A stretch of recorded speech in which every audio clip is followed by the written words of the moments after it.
because we got hit early. But there's a lot of stuff going to be happening here in the next couple months trying to straighten this all out. So for those of us that are attending the Association Washington City's General Assembly in Spokane, there are going to be a series of breakout sessions. It's a moving target because we're all in a learning curve right now. And that's not to supplant the judge and the court administrator and their channels, but those of us will have a chance to interact with all 281 cities from Seattle down to Okanagan or whatever, and we'll be the beneficiaries of being able to network, discuss, and hear. Okay, what my challenge? Questions for the judge? Well, and let's set I'll come back in September. By September, we should know if we get the grant. It'll be about 3 months. We'll know if we get the grant. We'll have a lot better sense of the specifics of the law. By then, we'll have had a good chance to talk to the prosecutor about their philosophy, and I'll just be able to fill in many of the holes that I just don't have the information on this day. Great. Thank you very much, everybody. Thank you, Judge. Thank you. Okay, let's see. Yeah, go ahead. Since the comments were made in there, I think it's only fair that I speak to the committee comments that unfortunately the council has not experienced true committees in over 3 years. Half of the council knows what they're supposed to look like and how they're supposed to function. And it's not exactly true what you're saying, because what happens in committees is an ongoing regular shot of information with the ability to take action and form ongoing plans. And by the way, he would also show up to the entire council to report to the council as he just did. Which means he's working twice. Which means he's working one for the entire council and more detailed information if it's appropriate and moves forward. This is where I think the benefit is of the plan that we're using now, is that there's no double duty, but what we're missing, and what I think is missing when I'm requesting it at each meeting, is that we are not getting as much work done that we would have in the committees with those additional touch points. We're all hearing the group information as we used to as a council as a whole, but we're not getting the detailed information and working with the departments and coming up with action plans to carry them forward. And that's the work that's missing out of the old committee system. And I'm not quite sure how to bring forward from Mr. here. Musgrove, and I'm sorry, I'm a little tired, but I'm going to be a little abrupt here. The action plans, you don't give my staff action plans. Okay. That's my job. And unfortunately, that was what was happening in the committee too often. Okay. The staff of the city of Poulsbo works for me, does not work for this council. It's a separation of powers here. Okay. So let's move on with our agenda. All right. Let's see. Let's do the carryover, beginning balance.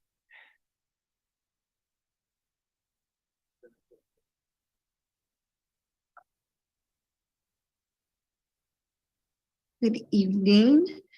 I will say that I have been, it's been extremely busy in the city and our department as we're continuing with our financial statements, as well as this is the year of the biennial budget preparation for the full 2-year document. And so the numbers I have here are subject to change. I will say with the caveat that the departments have not seen it and I have not been able to reconcile them with the departments. So most of the numbers are saying, but keep in mind, I was working on this until 4:45 just to get as far as we are. So this is a presentation where we can go over and talk about it, but when the amendment comes through, it will have all of those numbers updated. Yep, I haven't got there yet, so thank you. Nope, you are good.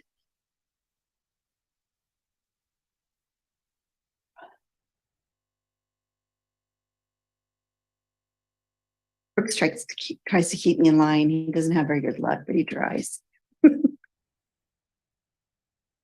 So talking, and when we call it carryover, it really is the beginning balance that we adjust these funds to. And so we are in the practice of taking the actual cash balance plus your receivables, less your payables, and marking that as your actual beginning balance.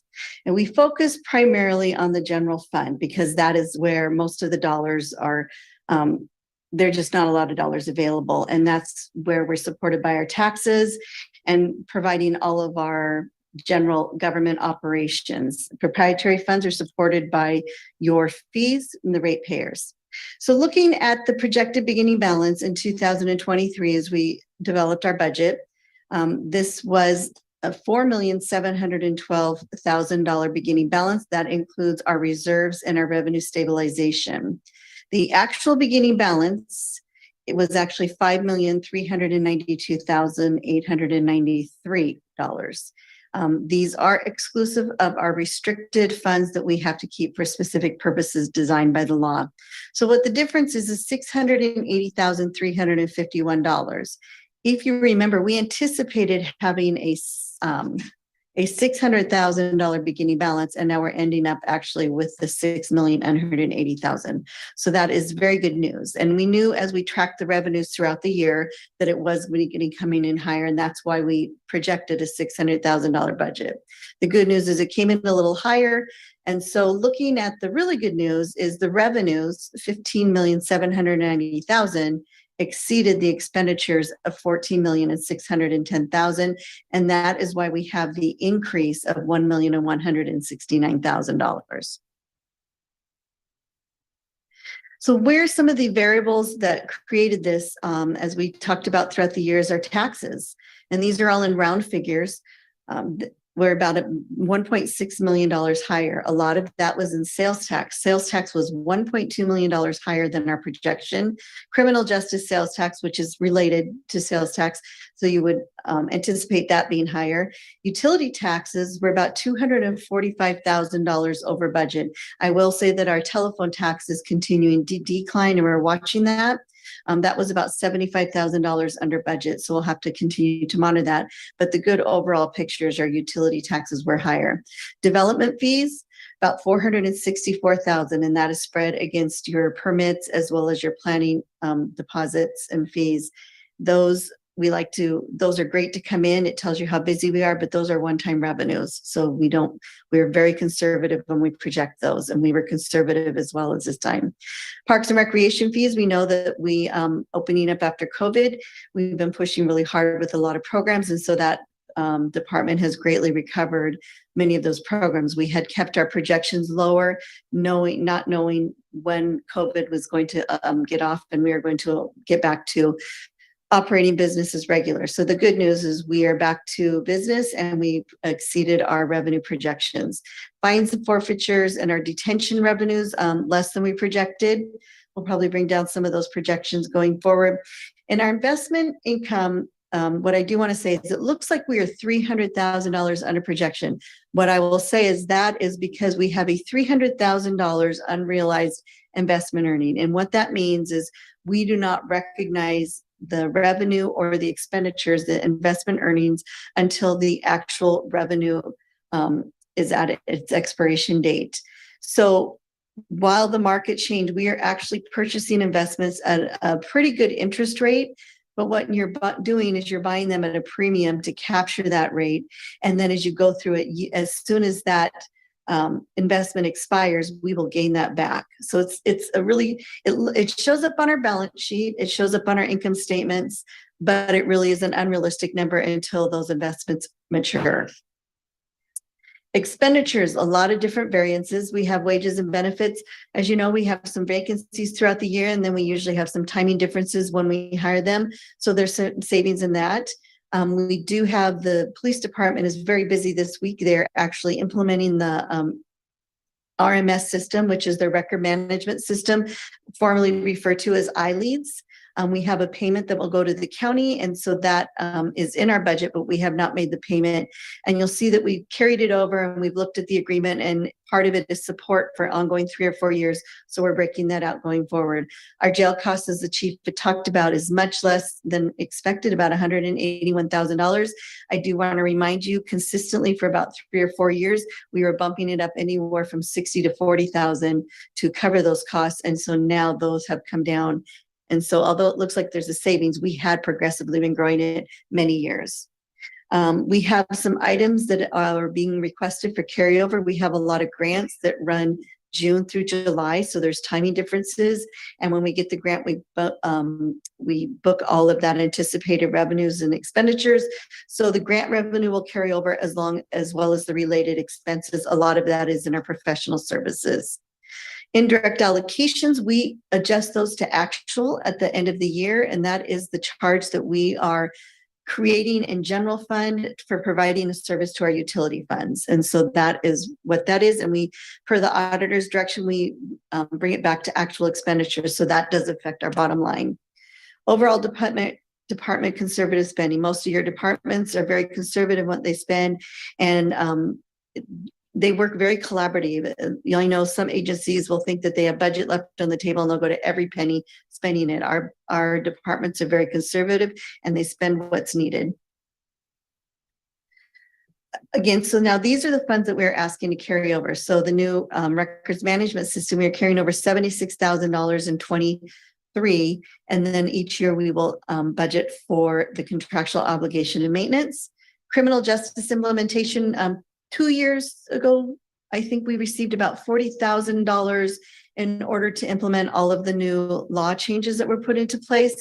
And it's to develop your court system as well as your police department in order to handle the laws that they passed. They have a little bit of money left over that they're carrying over, and that is developing their interview room. So that will be carried over into 23.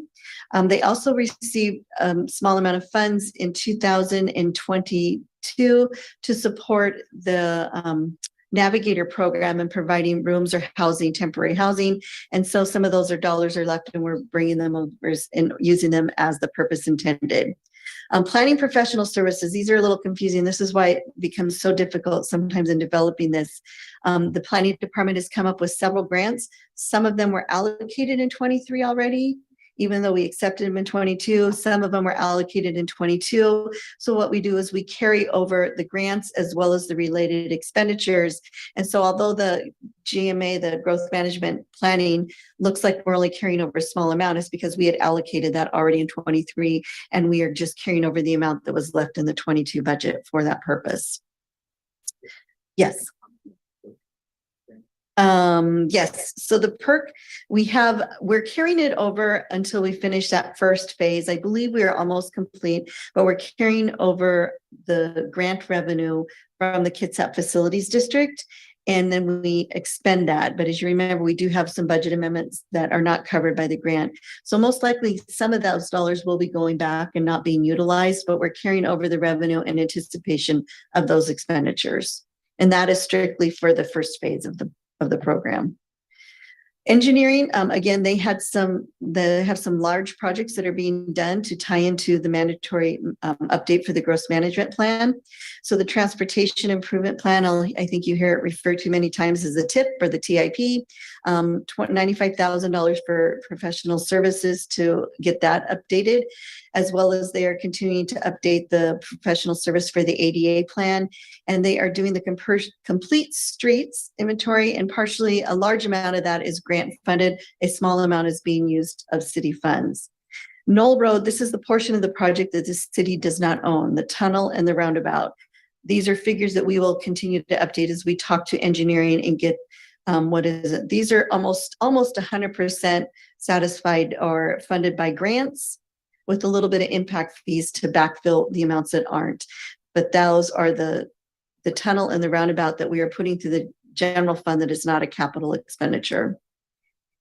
Again, your HHH committee, your Housing, Health, and Human Services Committee, several grants, several expenditures. These are the grants that we are carrying over into 2023 that will have the related expenditures. We did purchase new chairs for the council dais, so we didn't have to keep moving chairs. We ordered them. They're supposed to be here December 31st. Before they showed up January 2nd, we needed to carry the funds over to pay for those. And also we have increased our DocuSign agreements. We are utilizing that very heavily, increase the number of envelopes. And so we needed to increase that contract amount to carry that forward. Very essential. We've determined a very essential part of our daily business. So looking at the general fund as a whole and looking at our 22 budget, and these are the actual figures, And as I talked about restricted revenues, these are what I'm referring to. These are your PEG fees, public governmental channel. We receive in about $16,000 a year in revenue, and we can only use it for specific purposes defined by the contract. Substance abuse, this is 2% of your liquor profits, and your liquor excise tax has to be used for substance abuse programs that are approved by the state. Opiate settlement funds, which you had talked about today, we have amount that came in this year of about $12,000 each year after is about $9,000. So it's not a lot of money, but we are restricting those revenues so they are being utilized for the specific purposes allowed by the state law. So as you can see, the net income exclusive of these restricted funds is $1,169,000. Going down here, you can see our fund balance is pretty healthy right now. And I will remind you that we were able to operate at this level because we utilized over $1 million of our federal funds to bring back staff that we had brought back in 2022. Going forward, we're planning to use $400,000 of those funds, but that goes away. So we've been able to absorb some of those costs in using our reserves. So you can see all of our restricted fund balances and revenue stabilization. Looking at how we've prepared, I want you to look forward to the 23 and 24 budget projections. So you can see that in 23, we plan to use $1,664,000 of our reserves. And we did that knowingly because, as you can see, our fund balances are supportive of that. And it's better to use it and provide those services instead of continuing to bank the funds to it. And so that's why receive those funds are to utilize them to maintain the general fund services. And in 2024, we plan to use about $1.8 million in reserves to support all those programs. What that does is those take down our ending fund balances. And so as you can see, total funds, if we look at really the fund that we can utilize for other options, and actually general and legal and leave cash outs, those are assigned. They're not regulated by law, so we can move those around. The rest of them are all restricted. So we have, about 3.7 went down from 5.4 million to 3.7 is what we plan in 23. And then in 24, we plan about 108, almost $1.9 million in reserves. So we're significantly decreasing those while maintaining our levels of service. We have our financial management policy. So down below is we have the policy that indicates we should maintain 2 months of operating cash in not the perfect science, but looking at that 2 months of operating cash in 23 and 24 is about $2.5 million. That is our cash balance. We monitor that through our checkbook every month. To prepare the budget, they say our goal is to keep 12% of our operating revenues in our reserves. So that's about $1.6 million. So as you can see that we have prepared the 23 and the 24 budget to stay consistent with those policies. We're right in the middle between the cash and between the recommended fund balance. So I think we're doing a great job at also knowing is we're going to have to grow into to support those revenues moving forward. Reminding you that because we get this late in the end of the year. So again, how is the general fund balance? We used our treasury funds. We have about $34,000 that we're carrying over that was returned to us by one professional service that we're using for the Believe in Recovery agreement that Kim had talked about. Utility tax, we maintain at 12% and we're using our reserves. So that is how we balance our budgets going forward. We've already had several amendments come before the council. And so reminding you what we have passed so far. Dual multi-authentication, necessary tool that we needed about 5,600, almost 5,700. The police department came before you and said that the RMS was requiring an additional cost for an item they hadn't anticipated. So they needed to increase the Poulsbo share about $6,000. So that budget amendment has been approved. The AWC grant for the Housing, Health and Services, it's a net effect of 0, but I do want to remind you that we did approve that this year. Senior Cares Training Program, it was recommended to use legal reserves for $2,000 in order to do background checks and training to keep them legal. The repairs we had, unfortunately, with our ice storm in January, we had several repairs to vehicles that we needed to do that were not covered under the insurance, either the deductible needed to be met in order to cover that, and or we had dropped the vehicle because of its age off of our vehicle coverage schedule. Always covered liability, not necessarily collision.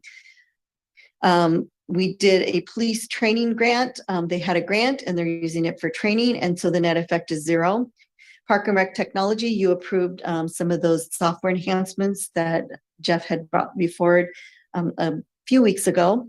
So that is using our reserves. Planning the perk casual labor continue forward because that is not supported by the grant, to move forward to see if we get to that phase 2. The portable sound equipment, Park and Rec put the order through, but I believe it's going to be beneficial citywide, and that was approved. And then the police vehicles, they came and talked to you last week and they didn't know the amount that they were going to come over. Bond proceeds will not cover the cost of the vehicles they're using. And so we are going to have to go into our savings to pay for those. So what that does is, again, here's a big picture of after the amendments where we're at in 23 and 24. The good news is as we increase our revenues and our expenditures, it increases our necessity for a fund balance. But both years we do fall within those recommended levels. So mayor's recommendation at this forward is, sometimes we'll talk about bringing forward our request for additional funding. At this point, we are also going to go through the mid-year budget amendment process and you'll be evaluating those. But at this point, the mayor's recommendation is we really do not want to fund more ongoing costs because we have to grow the revenues to support that. And so we want to talk about additional revenue sources to support us moving forward for not only the existing costs, but additional costs. Yeah, go ahead. Thank you, Mayor. So I would like to request in early June at a council meeting that we create a agenda item to review and concur or not with the baseline requests and new program requests and go through those together. The mayor's recommending that we hold the line, and that very well might be the outcome. But we as council have the budget and the policy and should go through that one time to confirm. Yes, we can do that in June. And then also remind you too, is we are going through the mid-year adjustment. So you will probably have several requests that you hadn't even saw in the first budget round to come back in the second round. So it'll be a busy budget summer season again. We're never done with budget. Big picture here, though, there was a reason last council meeting we brought forward new revenue sources. This is not sustainable. Okay. I mean, we can go through 2024, be within our financial management policies, but we won't be able to do it in 2025. And so we are burning through our reserves. And so we're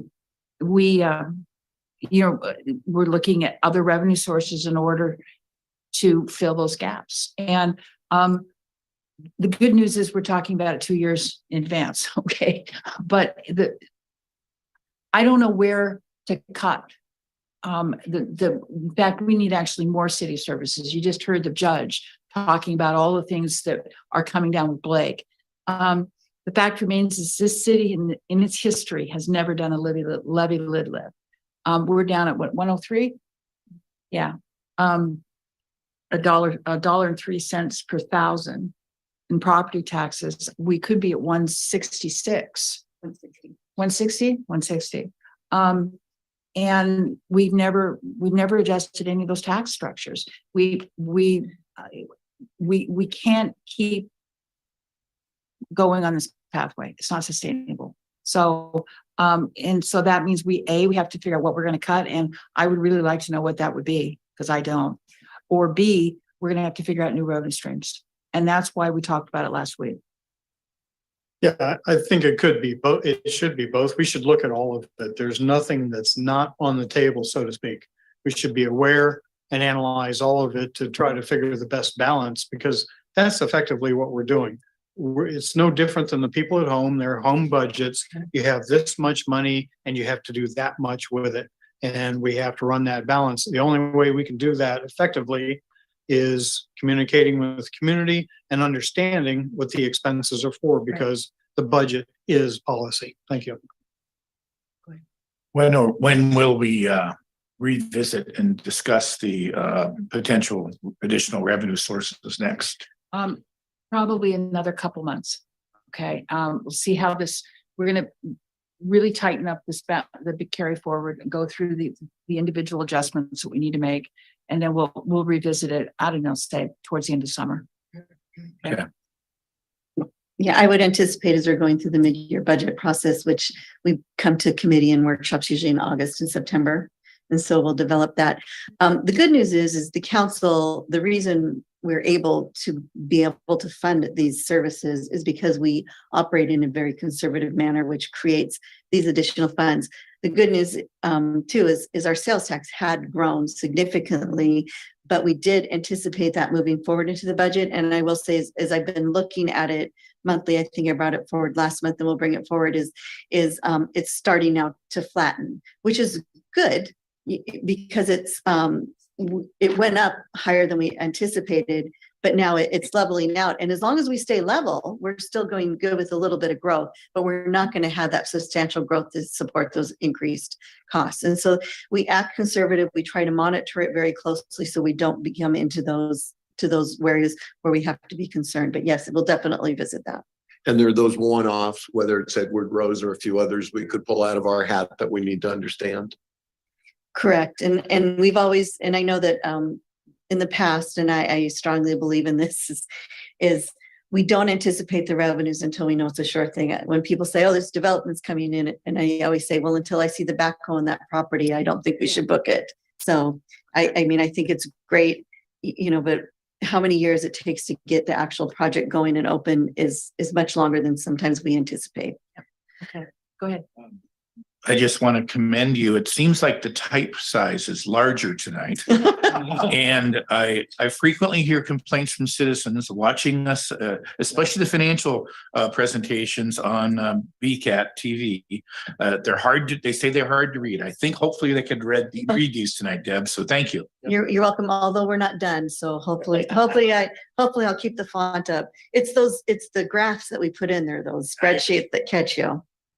But no, that's great feedback. So I can keep aware of that. As I'm getting older, I have to wear my glasses for everything. So I can relate. So now looking forward to focusing on the other funds. These are special revenue funds, debt service funds, and capital projects funds, as well as our proprietary funds, which are our utility accounts. So carryover for special revenue funds, there is not a lot. We have, as we update our projects, and I don't have amounts tied to these because we are still trying to pinpoint them down. I have to say, as I was telling my staff, I said, I have never been so I guess not out of touch or more confused trying to keep track of where all these numbers are going, because so many things are built in the budget and so many things are carried over. It's been pretty tough to get a whole handle around it. And thankfully I have staff and we work with other departments really well. And so we'll be doing that the next few weeks to pin down our numbers. But we have projects that are built and we're in the budget with funds from our real estate excise tax to support them, as well as our impact fees. And so those transfer will be put back in place to continue to fund the projects. Neighborhood streets, I know that's a very hot topic, and Mike is very aware of how much amounts carrying over, and he's giving you a list of what he wants to do. Also, the Relight Washington project that we're working on to replace all the streetlights with LED is continuing. And those will all be carried over with the revenue and the expenditures supporting them. In our capital project funds, we are going to carry over the remaining bond proceeds to purchase the vehicles that are funding those. And then we'll have to talk about how to fund the rest of the gap, I guess you want to call it, between what the bond proceeds are. And then expenses, what's happened is there is a new accounting standards, and it's we now have to record all of these leases, the lifetime of the lease. And so what that is we have to build our expenditures numbers to support those transactions. And so we're going to be building that. And when I mean that is the copier leases, which we've always used as an operating. Now they consider them capital leases because we're leasing a capital item. And so we have to record those transactions. And we have to, by state law, make sure we have enough budget capacity to carry those. So we'll be building those in there to cover that. These are park projects that have intended to carry over. And again, we'll be cleaning all this up and verifying with the departments, urban paths and trails. And as we just talked about earlier, the Robb Park Play for All.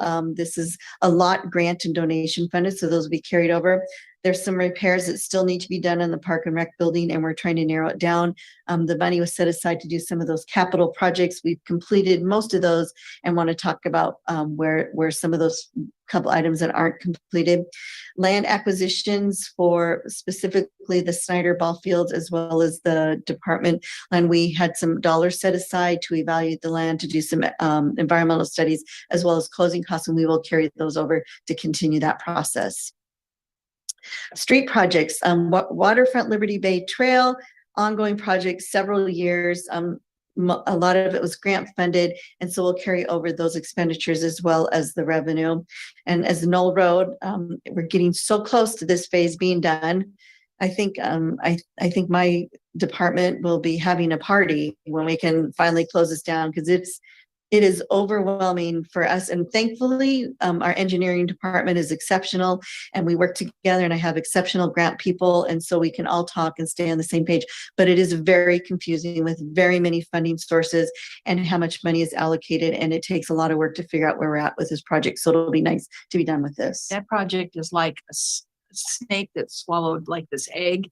And it's just like, it's just rippling through the city. It's like, oh, Yeah. so We glad need- when it's done. We need to use Gary's tasting skills to get through this. And then the citywide safety program, primarily grant funded. And then also our ADA improvements, they have been picking certain areas and doing those to make us more ADA compliant, and those changes that need to be made. So those are going through our street reserves program. And then carrying over, looking at our public works building improvements, we have a little bit of dollars left that were spent in 23 to finish that governmental portion of that project. Moving on to our utility funds, we calculate these balances. These are in our fund. They have everything in there, your capital, your long-term debt. So we get it down to the cash level to determine how much cash we have to spend in that year when we're building our budget.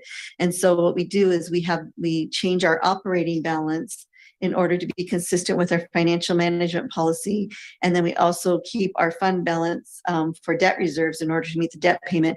And the rest of the funds go into capital, because as you remember, we're collecting a lot of our fees, which incorporates those anticipated capital costs. And so that's how we define our different balances within those utility funds. Items that we're still working on going forward in the 2023 and 24 is the water comp plan. We've started on that. Our West Side well treatment, a little bit of money left to finish up some items on that. Knoll Road water improvements and the Robb Park water tank is carrying over, as well as we had some equipment items for replacement that were left out of the budget projections. A little bit of confusion with going through the process as we moved away from committees and went to council. And so we're going to incorporate those.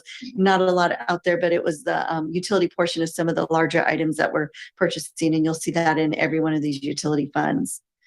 Sewer plan, again, almost everything with Knoll Road is being carried over. The pump station safety improvements, the SR 305 storage facility, I think they're almost done with that. And then the Kitsap County projects, we have several projects that the city must contribute financially to, and we are waiting for the bills from the county. And that's when we will. Debbie, are we expecting any surprises? We always have surprises, but not that I'm aware of. I try to capture them because I don't like surprises, but no, And not that I sewer know of. surprises are really expensive. Mhm. Okay, this is expensive stuff. These are all within what we had planned for, and the county's projects were all listed in our city improvement plan. So I know that the engineering department works closely with the county. Hopefully we capture those, but there shouldn't be surprises. You know, that we try to look at a 6-year plan and lay that out for capital. So hopefully there are no surprises, but I do know that, for instance, the sewer comp plan had to go on a little longer than anticipated because we had these capital projects come up from the county. So we try to keep that line of communication open to avoid the surprises. But I mean, who would have expected that huge repair going from Bangor down to their transfer station? So those are the surprises we don't know I about. really like the visual image of the sewer hot box.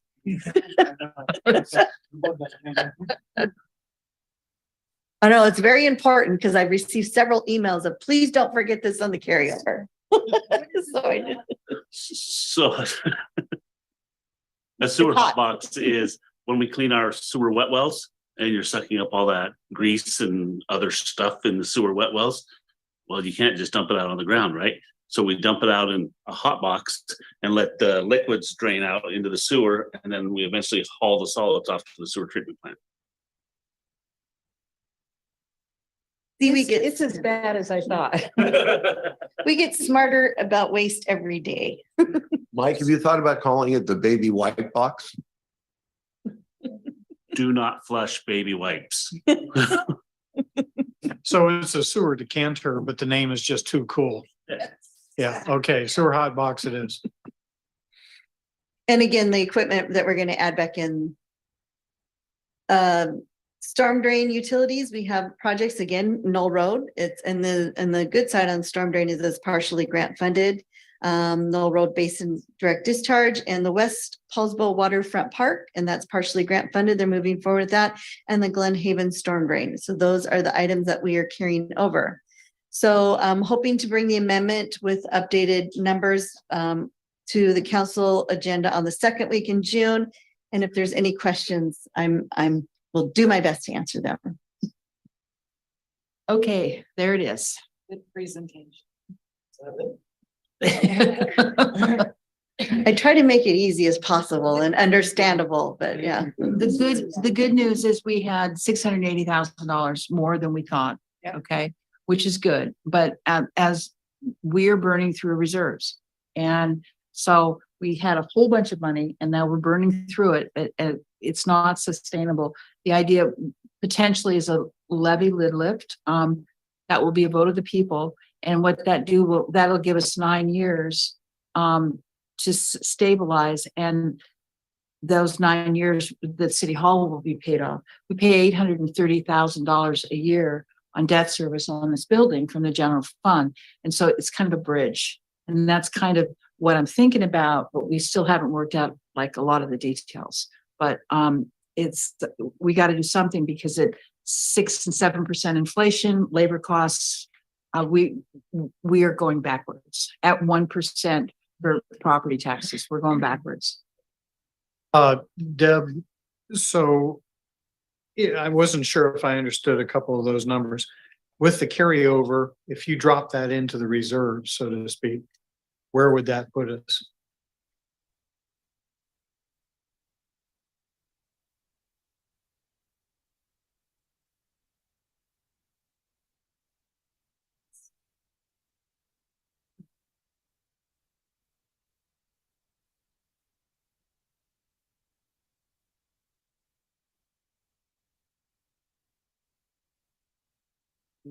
So as you can see, these are projected fund balances. And when we say leave it in reserves, what we're meaning to say is do not fund any more additional expenditures that revenues aren't here to support. So as you can see, our fund balance, which is the usable one in 23 is about 3.6 million in projected fund balance. And in 23 is projected at 1.84 million as of right now. So how is that different? So how is that different between the reserves for 2 months operating cash and financial management and policy as opposed to reserve stabilization fund? How are the two different? They're the exact same thing. Your revenue stabilization is your reserves or your fund balance. So it's all terminology, but it really is. This here is our fund balance, which is our reserves. And these items here are restricted. You can't use it for any other purpose except for identified by law. And so these are kind of our fund balance. So when we're looking at this, this is where we would like our financial management policy to be within those numbers, keeping those levels of reserves here. So reserves, fund balance, savings, kind of means all the same thing. Right, yeah, we regard it as the savings account, so to speak. So how do we drop below that 2 months operating cash of 2.5 million? With 1.8 up there, how does that jive? Well, again, the operating cash is we maintain, we look at our cash balance every month and we compare it every quarter. So that's the operating cash that they'd like to have you there. So realistically, if we spend everything here, we could get into the potential of going below our operating cash. The recommended budget creation is to stay higher than this 1.7 million, the 12%. So as you can see, as we are in the middle of those, I would say is if our cash starts dropping below that 2.5 billion, then we probably need to look at what we're doing, but we have not hit below that cash in all the time I've been here. So yeah, it's kind of the same thing, but we monitor the cash flow because we know that most of our cash is going to come in higher. So we prepare that. It's called having a balance sheet in your brain. Run a Really? checkbook. Yeah. Okay, any questions on this? Okay, so we're gonna keep moving on here. Thank you, Deb. Well done. Next is special events in June, and this is Lynn Wilson. Lynn?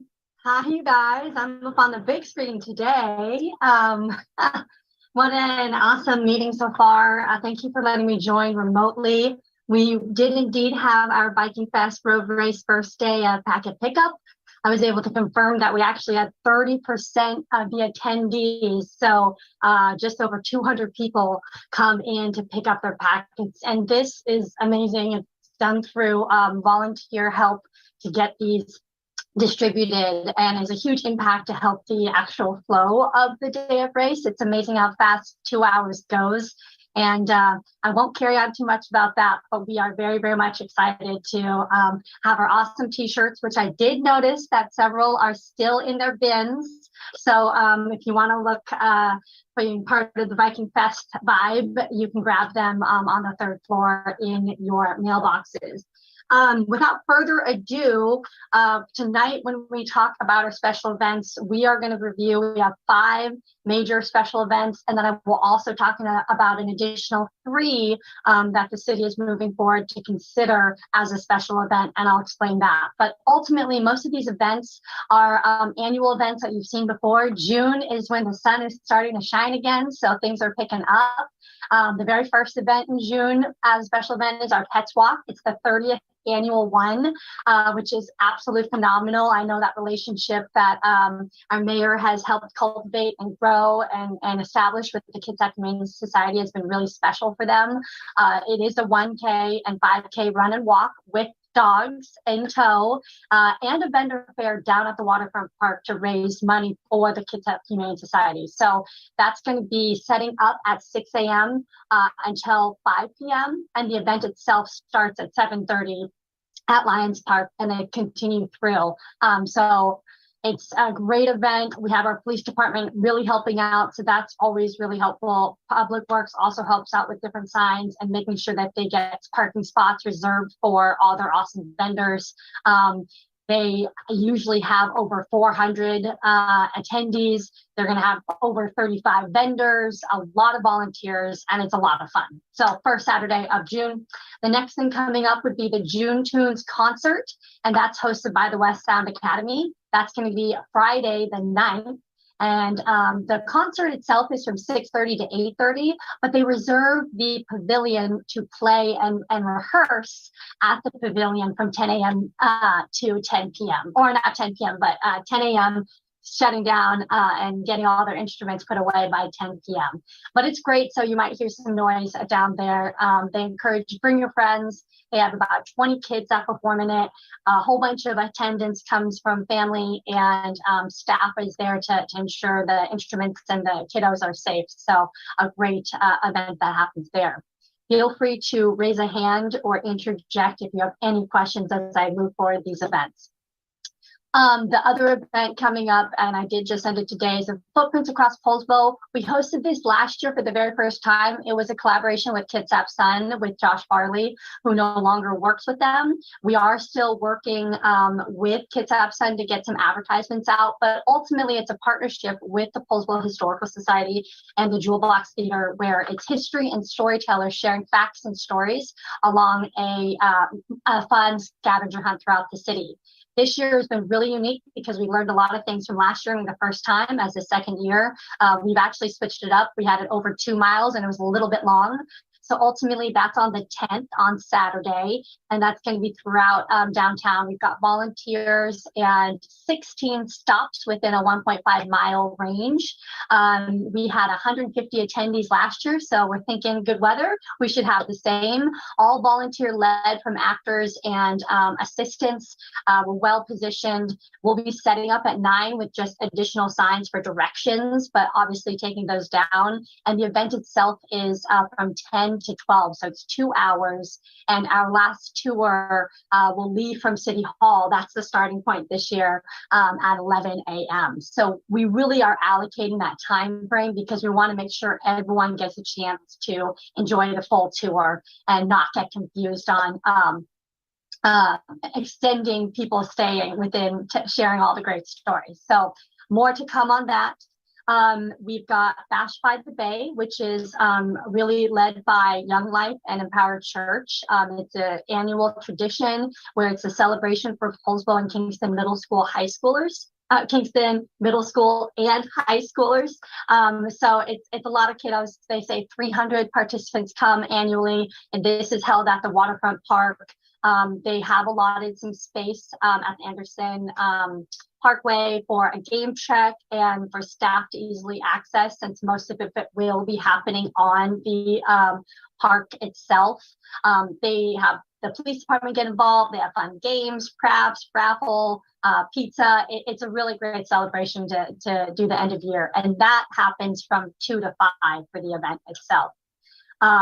Coming closer towards the end of June, third week is, of course, our Midsummer Fest by our awesome sons in Norway. That is Saturday, the 17th of June. And of course, it's to celebrate the change in season. They've got the maypole that goes up. There's folk dancing, musicians. They typically get 300 participants as well, volunteer led through the Sons of Norway. And that'll happen at Waterfront Park. It ends from 5 potentially all the way to 10. I know they usually don't last that long with the fire, but they will be hosting their Sons the Vikings will be hosting their annual bonfire to just christen the summer seasonality change. So any quick questions about these amazing public events that happen annually and is always so exciting to feel like we have an action-packed month? Okay, questions. Go ahead. Go ahead, Dave.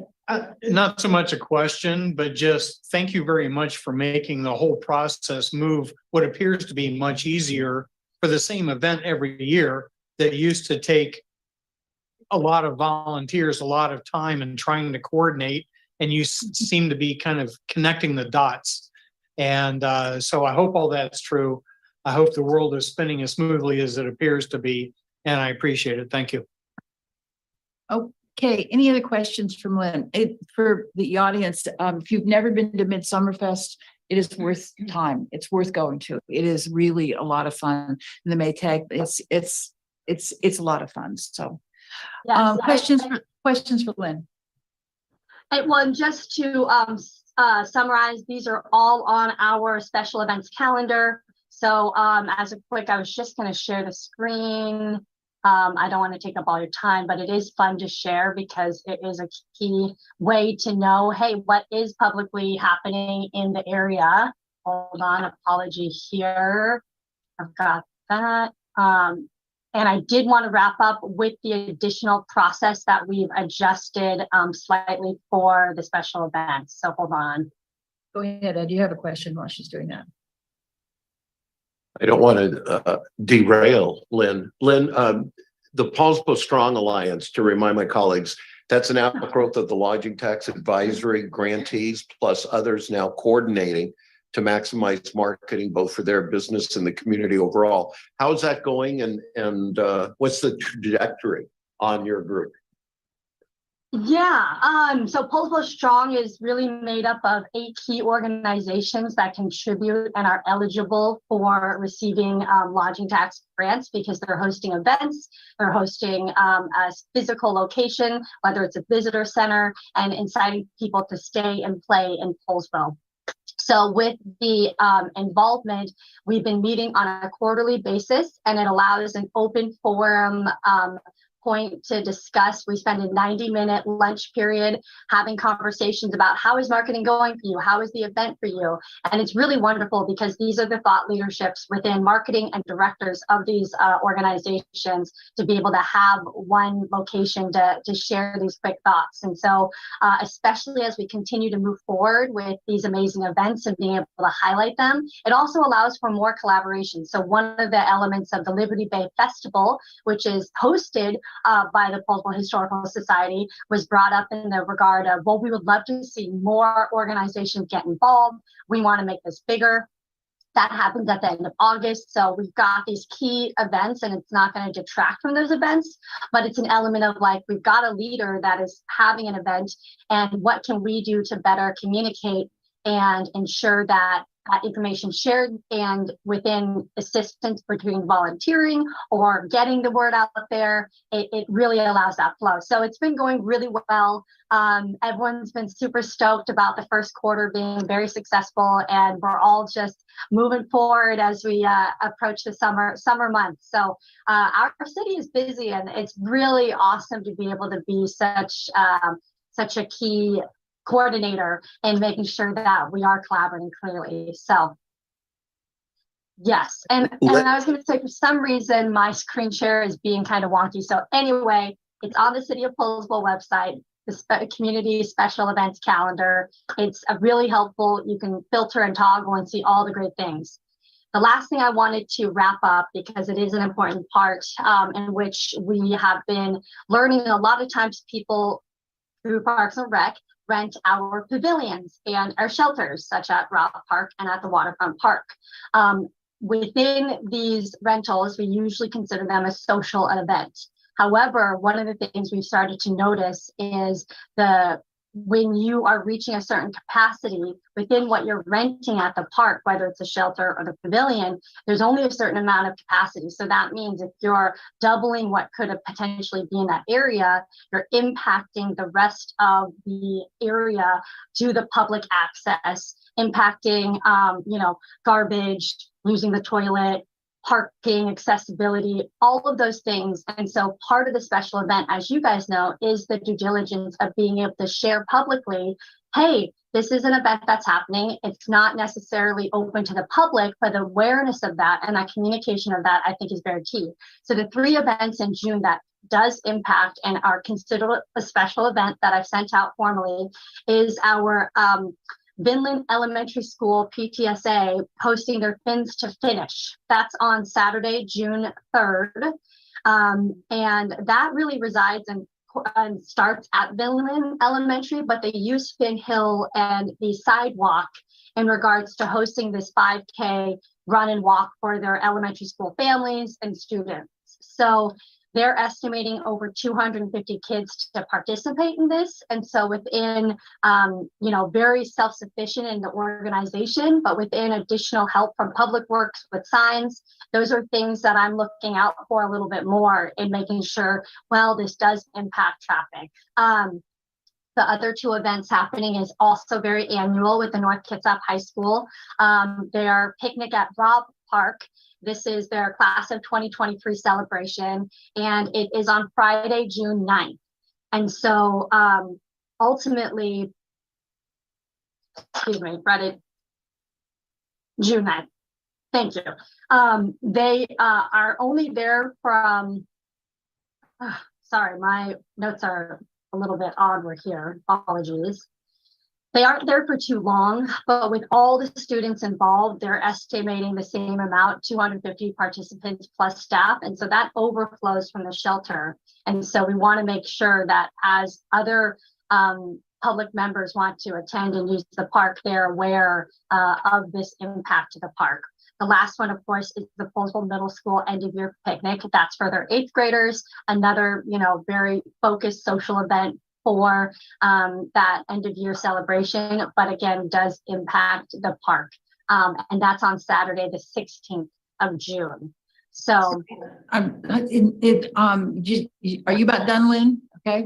we're good to go. We're good to go. Okay. So you got any questions for Lynn? quickly, Ed, yeah. Lynn, let me take advantage of you being here to do a quick little update on Lodging Tax Advisory Committee, which will be reconstituting here, a couple new members. We do two things to remind my colleagues.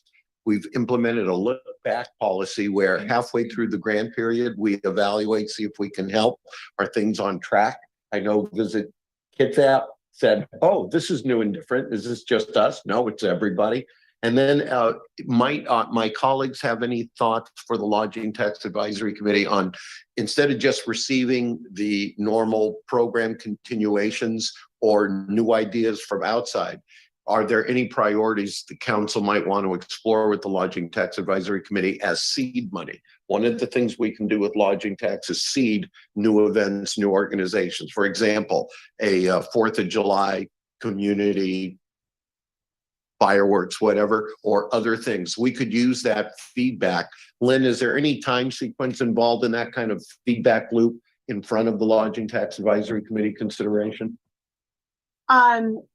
Within the duration of which we need to make a consideration and requesting a consideration for that, is that your question, Ed? So as we look at the new cycle, what's the time frame going into the fall on evaluating and then announcing a new cycle, receiving applications and reviewing? Yes, so we have that posted on the website. So I'm actually just going to go to it so I can share it. Right now, at the top of my head, there's a lot of dates, but typically the way that we observe it is we start that process in the middle of the year in July, and then we allow presentations once applications are submitted, so we can kind of internalize what they're requesting and what they're providing, and then having a formal presentation by the applicants on a one-day hosted date in September, to be able to move forward in making the ultimate decision. So as far as the funding portion is allocated, Deb may be able to give a little more clarity on that, because I know there is a financial element within determining what that budget's at. Well, we'll get with Deb, Lynn. Do you have any other pieces tonight for us, Lynn? Nope. Okay, questions. Britt, did you have a question? Nope. Yes? Comment, go ahead. Just a comment. I'm hoping in the future that some groups want to come forward and organize a Pride event in June next year.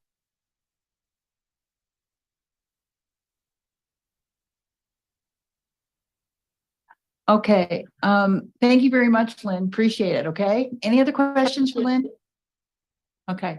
Thanks, Lynn. Can't wait to see you all in your shirts. All right. More Bye-bye. updates to come. Bye. Okay, so now we're moving on to item G, which is Housing, Health and Human Services Grant Application. This is Kim.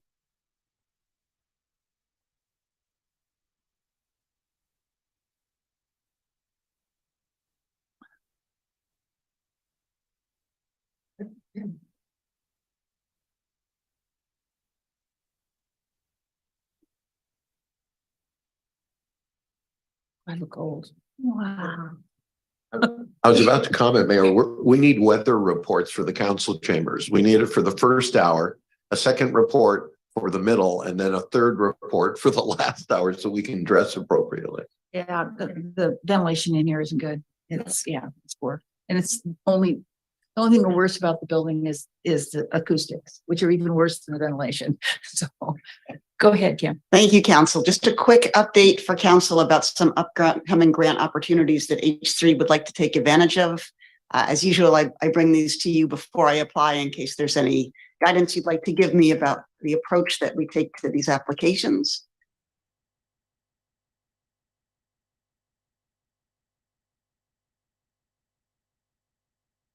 So in the past, as you know, we have used the Kitsap County 0.1% mental health tax to fund our CARES and other programs. We've also been the recipients of a home grant to help fund the Nordic Cottage project. Kitsap County has a new grant opportunity cycle this year called the Coordinated Grant Opportunity. For the first time, it's a combination of all of these grants that you see on the screen, which is either going to make things much more easy for applicants or reviewers, or it's going to be a very difficult process. We're at the very beginning end of this, and we're going to see how it goes. As you've heard already at this meeting, and I know all of you are thinking about, there's a new drug law in Washington that's going to have a dramatic impact on what we do here at the municipal court.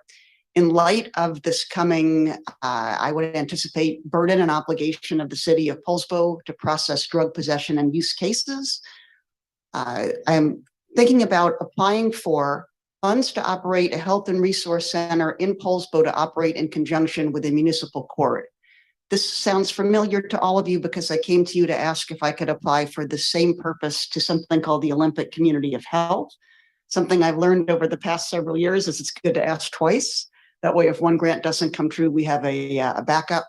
So just informing the council, I'd like to apply for a health and resource center that would act in conjunction with the community court through this treatment tax coordinated opportunity.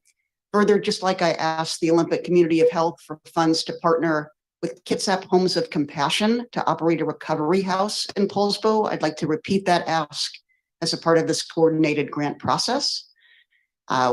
As council knows, we have a new senior support specialist. He's already having a significant impact in the community. He's going to start having weekly office hours at Parks and Rec starting in June. I'd like to apply for funds to maintain this position in 2024, continue the Senior Cares phone check-in initiative, and establish a partnership with Housing Resources Board Bainbridge to encourage more safe aging in place activities through home repairs, home inspections, having the funds available to install ramps and rails, and particularly focus on vulnerable adults in our community. In addition, we would like to reapply for funds from the Association of Washington Cities to extend the highly successful Central Kitsap Fire and Rescue Cares program. Council approved a grant for AWC that will be expiring this coming June, so next month. Program's only been in operation for 5 months. With the mayor's guidance, we'd like to extend this opportunity for 1 more year to give this program a real chance to get its legs under it before becoming independent. Remembering though that we were the funding source. We get the programs going, get them set up, and then we send them off to, in other words, the fire districts will end up being responsible for funding these in the future. As Poulsbo Fire Cares will, as of January of 2024, they'll be our first to launch. Applications and pre-applications are due this month, interviews in June. We'll know about the AWC decision also in June and county decisions in October. Again, this is informational only. Wanted to update council on my intents and welcome any feedback that you might have as I pursue these grants. Thank you.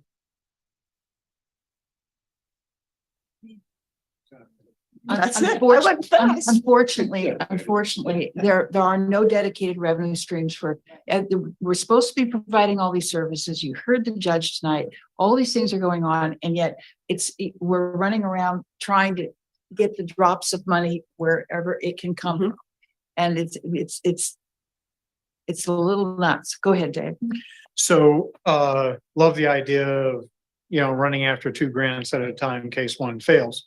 Of course, the downside is if you catch the car, if the dog catches the car, now you have 2 active grants and you do not want to turn it down because it hurts you in the future. So do we have a scheme in place that we can handle 2 if they come our way? I know we have lots of programs we can do. That's not a problem. It's having the other matching funds or whatever is necessary. So is your system flexible enough to be able to do that? Absolutely. Thanks for the question. Our intent is to ask twice and accept once. Whatever we're funded for from whichever grant comes first is the fund that we'll take. I will make a little bit of distinction between the ask in the 2 different grants. So if they both do come through, there'll be a little bit of extra money that we can use to fund this resource center. But any overlap, of course, we'll just choose one grant instead of the other. Questions for Kim? Go ahead. Just a comment, Mayor. Kim, I have no objections to anything that you're proposing here. Your slides were not in our advanced materials, correct? If we could, even if we can't make the deadline, what the other materials, if we could get these things ahead of time, it would be really helpful. 3 hours in here, it's kind of a lot to absorb. And I would have much appreciated being able to consider this in a little bit more thoughtful way. Agreed. Absolutely. Absolutely fair comment. The clerk's department has the slides. Can you send them out, Rhiannon? Yeah, thank you. Thank you. Okay. All right, so these, if there's any formal approval, would be on the consent agenda next week. Okay. Go forth and conquer. Now we're on to Nordic Cottages. Dean, thank you for your patience. Appreciate it. Rhiannon, could you let Emily Banks in as a presenter, please? Oh, was Emily up there? Yeah. Okay. Are we faster than Port Orchard? I don't know about that. Thank you, Council. I'm here with Dean Nail from Housing Kitsap to give you all an update on the Nordic Cottage project. Very quickly, an overview for the public who might be tuning into this for the first time. The Nordic Cottage project is 2 small duplexes on city-owned land at 609 Northeast Lincoln, often referred to as the Triangle. The idea here are 4 homes per duplex with a total of 8 homes being created. These homes are deeply affordable permanent housing designed to house very low income seniors, which is defined by folks making 30% and less of area median income, and individuals with disabilities. One of the many interesting features of this Nordic Cottage project is that it is a partnership. Housing Kitsap is the city's partner and the main applicant for this project. So you'll be hearing mostly from Dean tonight. A quick refresh on the facades of this project. This will change and has changed, but it still gives you a general idea of what the look of this cottage will be.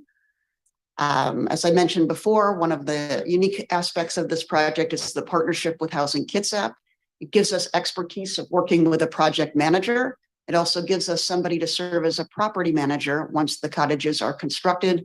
City of Poulsbo is not in the business of managing affordable housing. We're very grateful for Housing Kitsap to being our partner during construction and once construction is completed. The other terrific thing about working with Housing Kitsap is that pursuant to Poulsbo Municipal Code, City Council has the ability to vote for exceptions to our planning code if a project is pursued by a housing authority, and Dean will be talking about upcoming exception requests in his presentation. And with that, I'm going to turn things over to Dean. Thank you, Council. Yes, hi. So I am happy to be here. There we go. So thanks for having me. I was actually honored when the mayor asked me to help. We've been working together for years, and you know, this is a project that Housing Kitsap and myself want to see to the end. So thank you for the opportunity. We started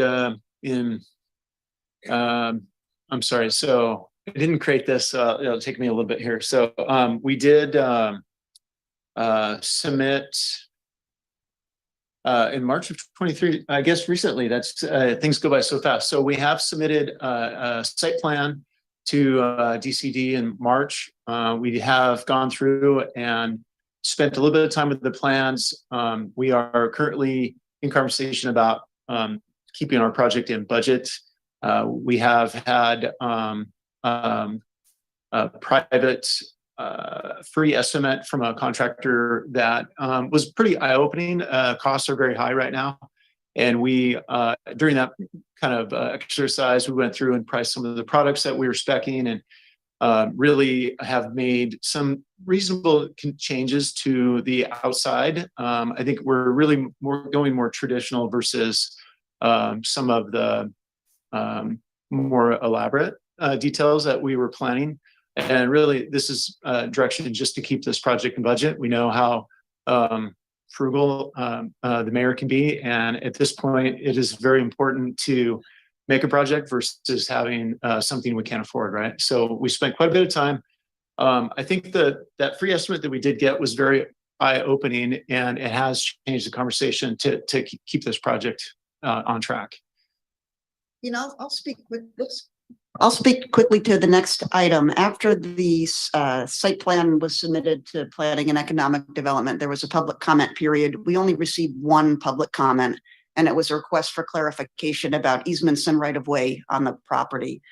City Engineering created a memo this month, and to quote from that memo, there are no access easements across the property and an existing right of way was quote appropriately vacated previously.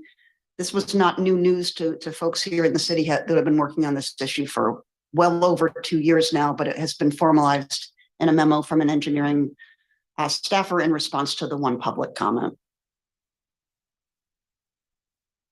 Yeah, thank you. And also we were awarded project-based vouchers recently for this project, just in the last week or so. And that is one of the most critical points of this project. So as we've spoke of, the Poulsbo Municipal Code has created an ability for housing authorities to have exceptions. And one of the main points to these exceptions as it's written is that it must comply with the Poulsbo Comprehensive Plan. Affordable housing is clearly in the middle of your comprehensive plan. That will be explained in more detail in the next few weeks with the planning. The 4 exceptions that we are asking for is starting with setbacks. So we are in a zone that will require a 20-foot setback to Lincoln, and we are actually going to push that up to 10 feet. The density, currently the zoning is 4 to 5 per acre. And because of the shape and size of these units, we're very dense at 8 units on a third of an acre. We have designed these homes to be small. They're only 2,500 feet, per building. So each floor is, with the entry, is in the 1,500 foot range, just slightly under. So they were very small. The units are only 550 square feet per unit, right? So while it's 8 units, really, the impact is a 2,500 square foot house, if you will, and there's 2 of those. And so permitting, we are in a residential low area, and we are proposing 8 units as discussed. The surrounding areas, though, are mixed, right? We have a C3, the SR3 corridor. We have a residential high and a residential low, all within the same vicinity. We feel the exterior design does fit and should not detract. And parking is the last one, and the space is very small. We would not be able to have parking on the property if it wasn't for Gateway, who is providing parking, literally attaching our property just a few feet away from the entrances of the units. And that is a critical piece to have that exception. While we will have all the parking requirements, it just won't be on the property. Dean, we're looking at a changing landscape and state requirements on parking in relation to housing. Not to get into it right now, but we're going to have to evaluate our codes anyway here very shortly, right? A park is the 4-letter word these days with everybody in the zoning. Park cars take up space and land is dear, and they want everybody on public transit. So, I mean, yeah, we're going to see reduced parking standards. And so I have created a schedule here. We're not quite halfway, but we're narrowing in. We want to have the site plan submitted, here in the next few months. That site plan, I'm sorry, the building plan will be submitted in the next few weeks / months, allowing enough time to have the permit issued in January. That's our goal here, is to have the permit issued in January. When we do submit a complete application to the building, we will at that point start procuring for a contractor, which is really just around the corner. And that'll give us a few months to get bids and actually hopefully put a budget together that we can afford. And during that process, of course, we'll issue a notice to proceed and get going on the utilities right away. Talk about groundbreaking and occupancy estimates on your timeline. Thank you. So January 1 of 24 would be the start, and anticipating 14 months to get to the first units to lease up, and occupancy in February. At that point, we would be able to have a ceremony to move in and celebrate our hard work. And so this is the budget we've created, which is really, a cost estimate. And we have taken what we know of costs, contracts that we have with our architect, costs, permit fees and things. Our housing asset management fee is also in here. Some are estimates. We have a transformer that's currently on the property. We don't feel like it's going to be large enough at this point. We're estimating it'll be, 40,000 upgrade for the new units. That may be a high number. But my, experience with PSC is it's never easy or inexpensive. So we're going to estimate that one transformer to be fairly expensive to move. We have some offsite, right? Sidewalks. We have to update the sidewalks. We have to restore Lincoln. We have water mains and things to move around. So we have costs for that, as well as the site work. So we know it's going to take a little bit to mobilize and get in there. We have numbers for the foundation, framing contractor and materials, and so on. And we have a solar intention. The building is designed for solar. That is a fairly large number that should offset the costs of the families that live there or individuals. And you'll notice on the next, at the end of this slide, we also have an offset of a PSC solar grant. We are able to apply, and based on the conversations I've had with PSC, I feel like it's highly likely to receive. Of course, if we don't get that grant, we don't have to install. So it's just an offset either way. We have numbers for sewer. We have a contingency that's fairly large. We also have I think a reasonable amount of profit for our general and sales tax. So today, I think it's a pretty good budget. Once we actually get bids, then we can put a pro forma together and put, schedule of values together and have true costs. Questions? Right. One more, Mayor. One more. Okay. Sorry. One more. Want to do this one? Sure. So obviously, things to keep moving forward. We have this June 13th planning review coming up, where I will be presenting all of the exceptions. Then that will come back to you guys in July for final approval. Heather will do a wonderful job. She's very good. And obviously, financing is a big piece to this. And the parking agreement with Gateway is still, I guess, as I understand, a little bit unknown. We still have some barriers. Okay. There's some things to work through, but we're getting close. So questions? Kind of a comment / question, I guess. I'm just hoping that as you're going through the budget, which I understand from personal experience, they explode. I hope we don't kind of cut out some of the aesthetic character we were hoping to put into these, because we've talked all along about these being an example and a prototype for something we want to use elsewhere. So I hope we don't kind of cut off our nose to spite our face on this one, but I understand how you have to make When it the work. numbers first came in, I was cutting everything. It's like, But with that said, we haven't changed the structure. So it still has, at this point, it still has a metal roof. It still has the same look as previous presentations. We are just changing the siding product, and instead of a semi-transparent type stain, it's paint. So it's really hardy, which is the standard. Anytime you step away from what is kind of traditional or typical, prices go up. And so we've fallen back to just what we would know as kind of normal.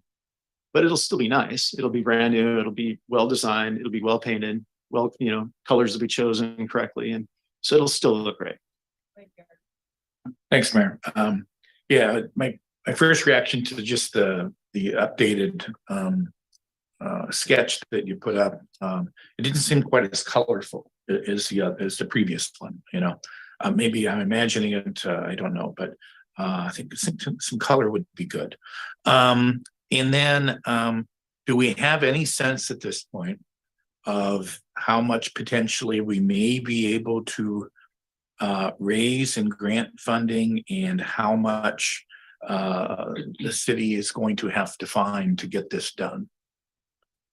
Well, in theory, because we got the housing vouchers, the rental will pay for the debt service. In theory, we will break even, or if we don't, there will be a minor hit. And that was always the point, which is this is kind of a proof of concept project, which is if a small city in Kitsap County can build affordable housing, then anybody can do it, but it's got to pencil. In other words, in Housing Kitsap, we do this all the time, where we have apartment buildings that have to pencil. Now there's subsidized rents. Okay. The people themselves probably pay $150, $200. But the voucher from the federal government brings it up to market rate. And, you're looking at 8 apartments with market rate rents for each apartment. In theory, it should pencil against the cost of construction. Are we going to be a little off? Maybe, but not a lot. It should pencil. Does that make sense? Thank you. Yes, it does. Councilmember, just to remind you of previous grants that we brought in for the project, we have about 700,000 in grant funding that we've brought in thus far. So at this point, it's fascinating to watch because it's gone from this blurry image and is starting to take shapes and shadows now. And that's all really cool going forward. Of course, we won't really know until we get some final numbers in. It's kind of like, okay, we finished the concept and now here's the bill that you would pay. We'll see how that goes, and the grants will match or they won't, as you say. All we can do at this point is just kind of roll with it. All right, I'm good with that. However, along with a couple of the other comments here, it is a demonstrator. It is an example piece. And for myself, a lot of the work we did in the Planning and Economic Development Committee was on character. So it's not necessarily high-end stuff or marble and brass. It's the character pieces that it's not a box. It's more to it than that. So me personally, and from the production we did in those policy pieces, we're really looking for set apart character without being weird or anything. It's to some degree a statement. So I think that's valuable in this example piece. Thank you. Okay, questions? So we're chunking right ahead on this. Okay, so if you don't want to build these things, if you guys have got to speak up pretty soon here. Yeah, we're building them. Okay, all right. Mayor, Emily has been on the line for a little bit. Could we give her an opportunity if she wants to add anything to the presentation or speak more specifically to some of the design comments that have been made tonight? Emily, anything you'd like to add? So I just want to say that the rendering that was part of the slides is an older rendering. So I just want to take an opportunity, since it was commented on the colors, to show, if I can, a more up-to-date.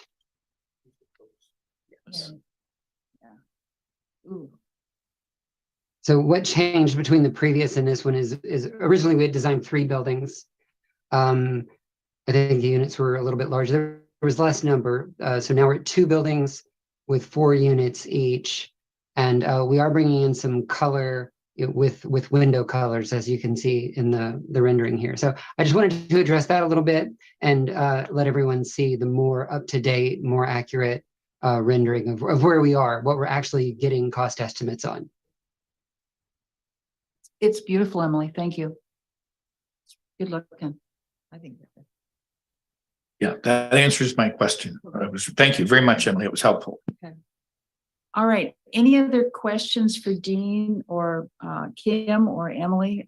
Once again, Dean, thank you for your patience. And you too, Emily. Thank you for your patience. Okay. Any questions? Well done. Good. Thank you. Okay, now we're on to continued questions and concerns of the council. Mr. Stern? Nothing, Mayor. Honey? Nothing, Mayor. Nothing here. You guys are all lucky. I'm kind of losing my voice. Yeah. Nothing more. I'll skip, thanks. Okay, I decline, thank you. okay.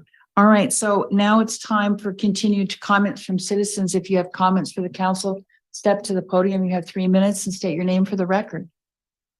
Comments from citizens.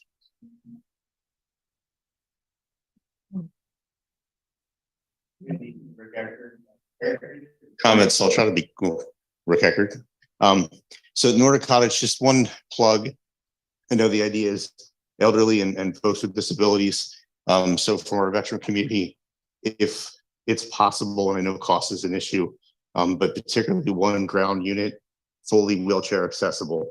You know, we have a lot of veterans that are and elderly that are mobility issues. So if that's possible, work that in, you know, pull down cabinets, all that kind of stuff. Tunnels to Tower Foundation has done amazing work and that. So there's some models out there to look at.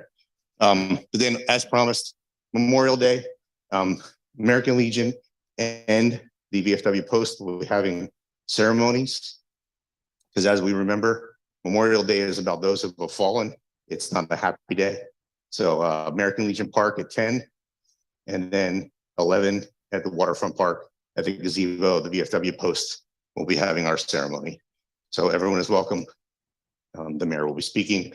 I spoke to the police department beforehand. They'll be supporting us in the water this year because Coast Guard's not. Rick, again, to clarify, the ceremony that'll take place at the Little American Legion Pocket Park across from Martha and Mary is at what time? 10 o'clock. 10 o'clock. The intent is 10 o'clock at the American Legion and then move down to the waterfront of the VFW. You'll notice an awful lot of overlap between the two groups.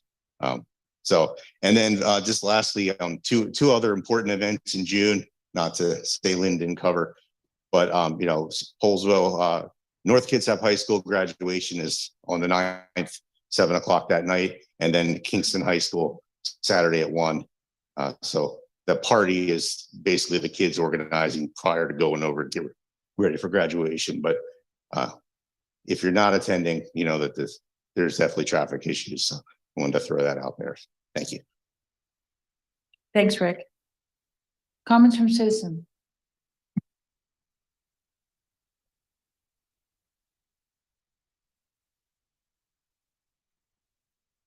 Good evening, Carolyn Zimmers. Yeah, I was hoping Rick might mention something about what's happening up at the schools, so I'll just go into it. I was appreciative that Council Member Linval attended the last town hall with the Latino community, talking about the problems that they're having with their kids being bullied and other issues at the schools and not being listened to by the school board. And I think that town hall was facilitated by Robert, I forget his, from the NACP, and it was standing room only with a lot of families, and it was translated into Spanish, which was really good. And there was quite a bit of concern, fear for their children, anger at not being anything happening. So I wanted to mention that tomorrow is the school board meeting. And prior to that, at 4:30, maybe I can pull this up here, there is going to be a rally with the Latino community, their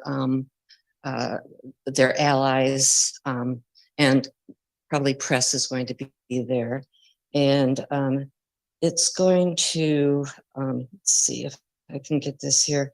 It's going to start at North Point Park, or North Point Church at 4:30. And then there's going to be probably some speakers, and then they're going to march up to the school board meeting that will take place at 5. And speakers from the community, the parents, and leaders are going to speak to the school board because of their issues not being addressed. They have had over, and you may have seen some things in the paper. There's going to be some letters to the editor, and so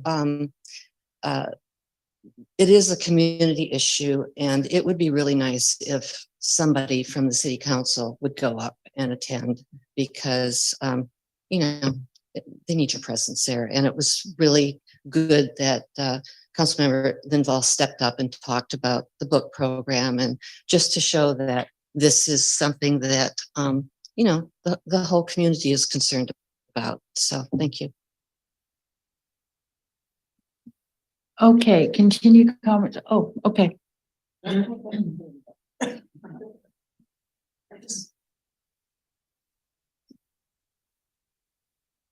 Go. It's strange to look at nothing and talk. Make it for you.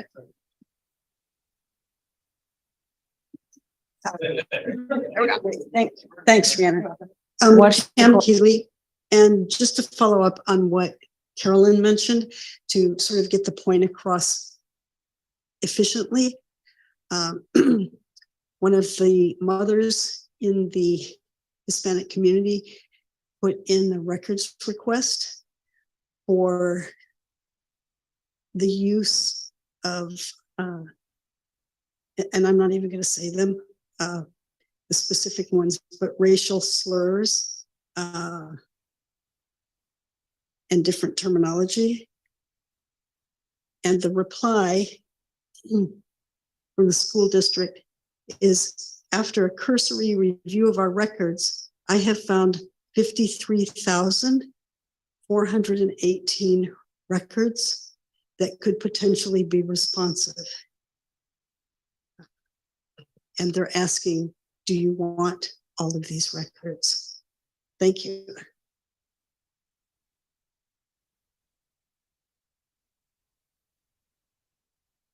Continue comments from citizens? Okay, seeing none, where am I? Mayor and council comments, any comment? Mr. Stern, you want to go around the table and then we can adjourn? I have nothing to add. Thank you, Mayor. Okay. I have nothing to add. It's been a good meeting. Nothing here. Have a fun weekend. Nothing further. Thank you. Enjoy Viking Fest, and I can't say it too much. Please be nice to each other. Yeah, have a great weekend, everybody. Should be a good one. Move to adjourn. Move to adjourn. Oh, yeah. Second. All in favor, say aye. Aye. We're adjourned.